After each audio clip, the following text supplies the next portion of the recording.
eSign is a decentralized, versioned electronic agreement signing application built on Web3. To get started with eSign, you can log in with MetaMask or with your email or phone number, and Formatic will generate a wallet for you.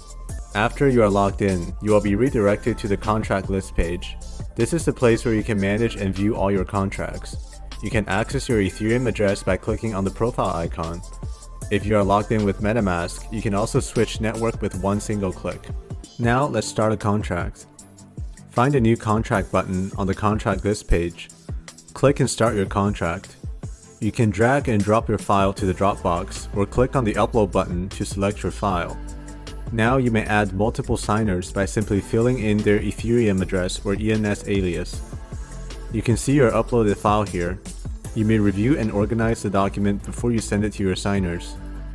Alright, now we can double check and confirm our uploaded file as well as signer information. You can set a password for your contract to encrypt the document and also set an expiration date. The contract never expires by default. After a careful review of your document, you can sign the contract with a click on your signature field. You can always review the contract and signing status of your signers. You can see whether or not they have signed the contract and view their comments alongside the contract.